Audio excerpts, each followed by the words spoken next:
During the ongoing Spring Festival holiday, the Chinese New Year, as it's also known, has been called the biggest temporary human migration in the world.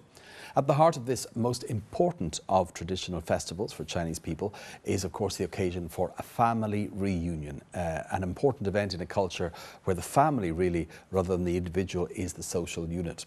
Now, the 7-day long holiday, often longer in the case of migrant workers who only return home once a year, means that they do have the chance to get back to their hometown, even if it is quite far away. Now, while modern Chinese families will sometimes take advantage of the break to travel, even to go abroad, the real sense of the holiday is expressed in a popular song entitled "Money or Not, You Should Return Home for the New Year."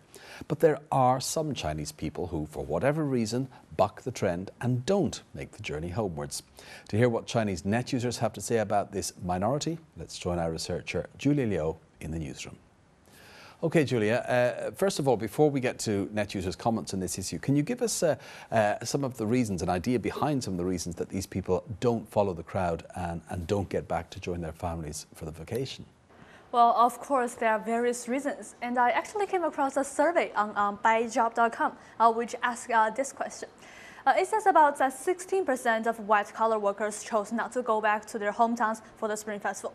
And the breakdown for the different reasons given is as follows. Well, the majority, 42%, either couldn't get tickets or couldn't face the stress of the journey. And 17% simply couldn't afford the trip home. And 50% said that they don't have time to go back. And 10% wanted to do something different and were going to travel. And 9% said that they were dodging their parents' questions about getting married or their love life. And 8% felt that the year has been a failure for them and were ashamed to face parents and friends. And the remaining 8% said that they were overwhelmed by the elaborate formalities, rituals, and customs they'd have to be involved in if they went home, like visiting all their relatives. But some net users also gave other reasons not mentioned in the survey.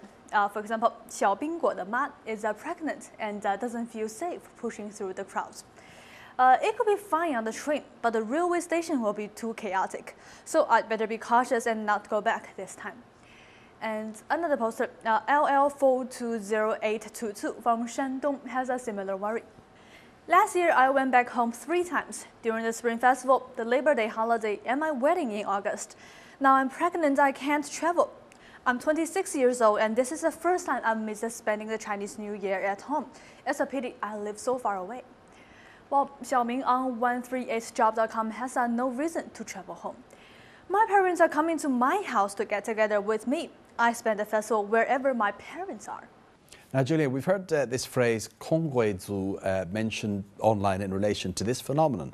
It seems like it's describing yet another of these social subgroups, these phrases coined by Chinese net users. Can you explain a little bit about these people, this group, and what Chinese net users have to say about them? Sure. Well, this term, 孔贵族, in English, it would be something like a homophobia tribe, are basically that people who have deep reservations about going back home at this time of year. 雪之花蕊 is one of them. There are so many unnecessary formalities, and I always have to do things I don't like. But sometimes I feel lonely staying at home and viewing the fireworks exploding on my own. And another poster seems to have been forced into the group due to lack of money. Although I do miss my family, if I go back, I will be under financial pressure. The ticket costs me so much, and I will have to give gifts of money to old people and children. Well, 合肥多骚年 on Baidu.com is simply afraid of losing face. I accomplished nothing last year, so I feel ashamed to meet my mom. So I've decided not to return home and go to the north to visit my clients instead. I hope to do better in 2013. But other net users have replied to him, like Jessie, who says, your mother doesn't care about your achievement. She just hopes you are safe and sound. Anyway, what are you afraid of if you already hit rock bottom? Tomorrow will be better. And Ah Cheng is one of those who's become a member of the Konghuizu over his fear of being nagged about marriage. I don't dare to go home. My parents will go on at me to get married. How can I get married? I even don't have a girlfriend. Now, in most of those cases you mentioned, Julia, these Konghuizu, these people who don't get back, are really prevented from going back for some reason or another. It's not that voluntary. But what about this trend of taking advantage of the holiday for some people and travelling, indeed travelling abroad? Any views on that? Yep, again, it's something that's mentioned quite a bit.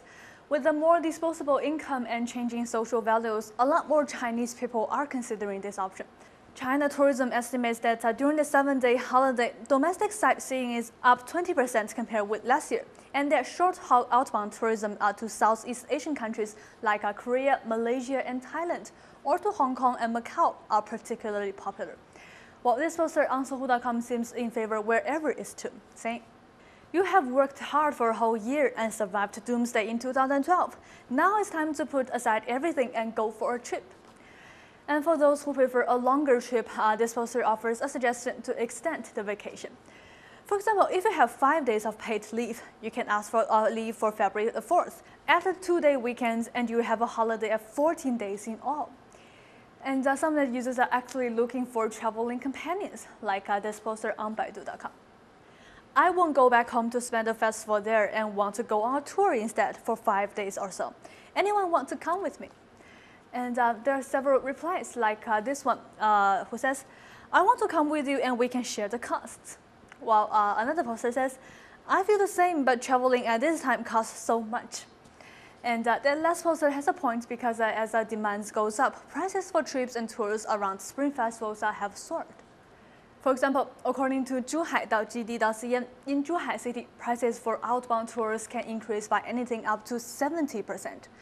And to make it worse, Sina.com.cn reports that due to the massively popular Chinese comedy movie Lost in Thailand, well, travel to that country will surge compared with last year, and the prices will shoot up too. And I'll wrap up with this encouraging post by Ni Hao. "Whether you have money or not, the important thing is that you should spend a happy Spring Festival wherever you are. Wish you luck for the year ahead." Okay, thanks for that, Julia. And that was China Take researcher Julia Liu with online thoughts and opinions on those who won't be making it home this Chinese New Year vacation for whatever reasons.